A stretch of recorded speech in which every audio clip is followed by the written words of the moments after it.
How You Doing, which I love the name, by the way. I just want to keep saying it, but I can't because then no one will listen to the podcast. But how did How You Doing take off from day one, knowing that you had this great thing? I almost feel like you're on the cusp. Logistics is everything, right? So, like, talk about that part of it.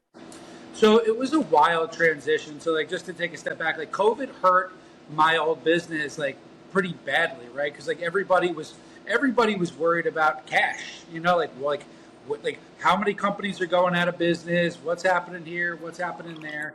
So, like, my old business, when you talk about the logistics, because we focus on the brokerage side, right? So, like, we would do a transaction, and when we were doing it with the big car dealerships, they had net 30 terms, but they wouldn't pay for net 90, net 120. Like, it was wild. But the guys that were doing the freight transportation, our terms were net 3. And if we didn't pay in net 3, they would go after your bond. And if you had enough people go after your bond, you went out of business. So, like, managing the cash flow of that was very, very challenging. So when I got, during COVID, when COVID was there and I had my kids and I was trying to keep everybody occupied, my pizza mentor, who convinced me to buy the portable pizza oven, told me, he goes, look, if you're going to be stuck home during COVID, you should start a sourdough starter. So I was like, oh, okay, let's give it a shot. So I started the sourdough starter and I tried the pizza for the first time that I made. I was like, this is incredible. I said, this is like, I've never tasted anything like this, texturally, flavor. I was like, this is really, it's unbelievable. So I started making, just simple cheese pizzas, marinara pizzas, and I was giving them away to friends and neighbors. Like, you came up. And are you like a food guy? Like what the hell? Like, I love food, but I was never like in the food and hospitality world. It was just something that, like, I enjoyed doing. So, like, I would say, like, all right, cool, I'll make this pizza. You come with a cookie sheet. I didn't have any boxes at the time. And I was like, I'll throw it over the fence to you. You catch it like you're an outfielder catching a baseball. And people started picking up this pizza from my house. And they were like, this is incredible. Some of the best pizza I've ever had. And my wife was like, we should sell it. And I was like, it's like, I'm super busy with my job. I was like, we're trying to keep this company alive right now. Like, the last thing I have time-wise is to start, like, making pizza and selling it. And she was like, no, let's try it. So long story short, 20 martinis later, collectively, I was like, we need to come up with a good name. And she's like, how you doing? And I was like, I love it. I was like, that's incredible. Dude, your wife's amazing. She should be up. We got to bring her on. You should. There's things that I know that I'm really good at, and trust me, there's things that I know that I'm terrible at. And I feel like that, like, is a good attribute in an entrepreneur. But I said, all right, fine. We got a good name. Let's try it. So the first week, we posted a menu on Instagram on Wednesday for pizza pickups on Fridays. And we allowed people to pre-order, prepay using Calendly, where you can order 3 pizzas for every 15 minutes. So the first week we sold 25 pizzas, and the next week 35 pizzas, and 45 pizzas, and so on and so on. And we were selling out within minutes, literally within minutes. So I was like, all right, you know what? Let's try to do it again on a second night. So we started posting a menu on Mondays for pizzas on Wednesdays. And it got to the point that we were selling 150, 200 pizzas out of my backyard. And I was like, this is great. This is the craziest thing ever. So that went on for about 2 years. And at that point I was like, Gab, like, I was like, I think we really have something here. People keep coming back.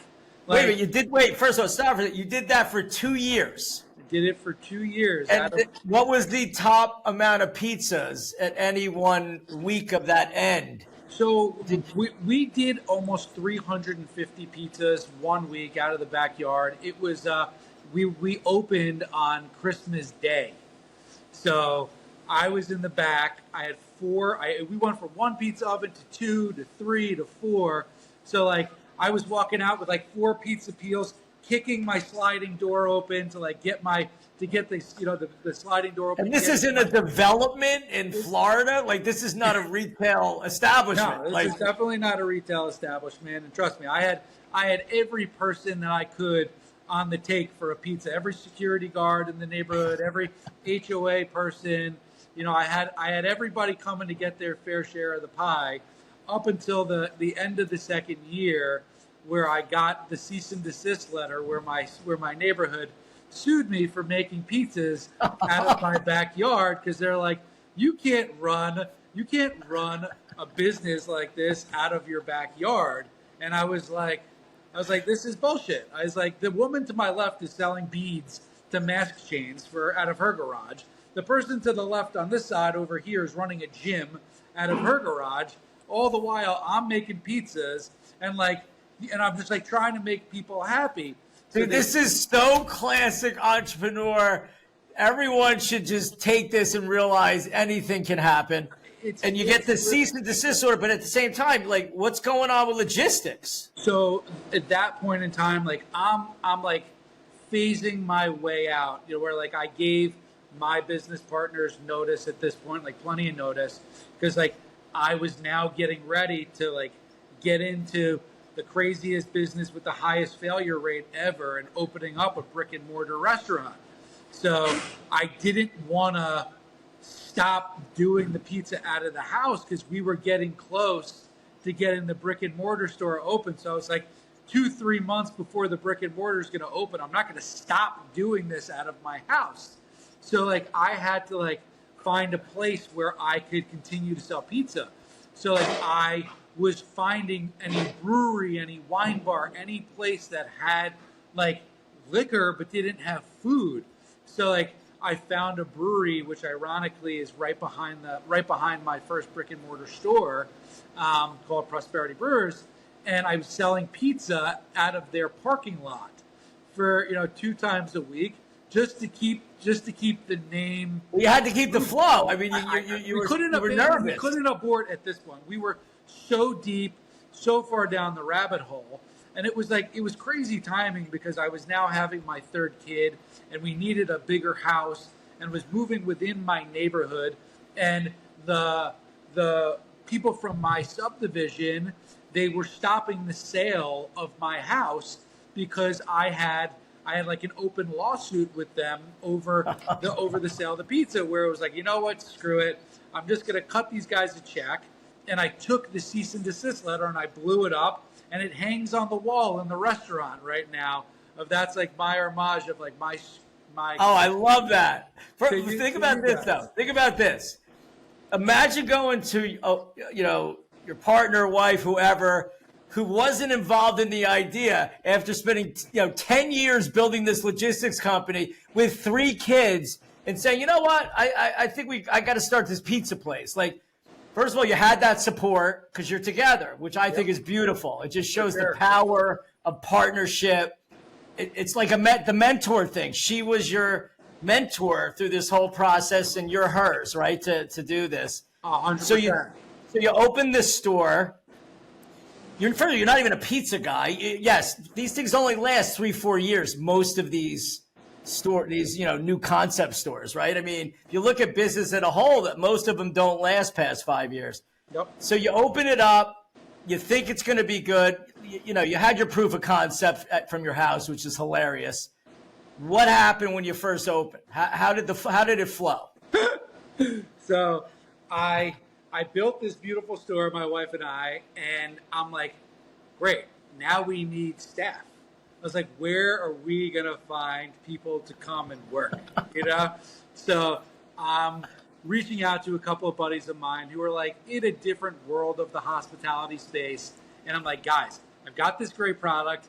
Help me find some people to come and work in this goddamn company.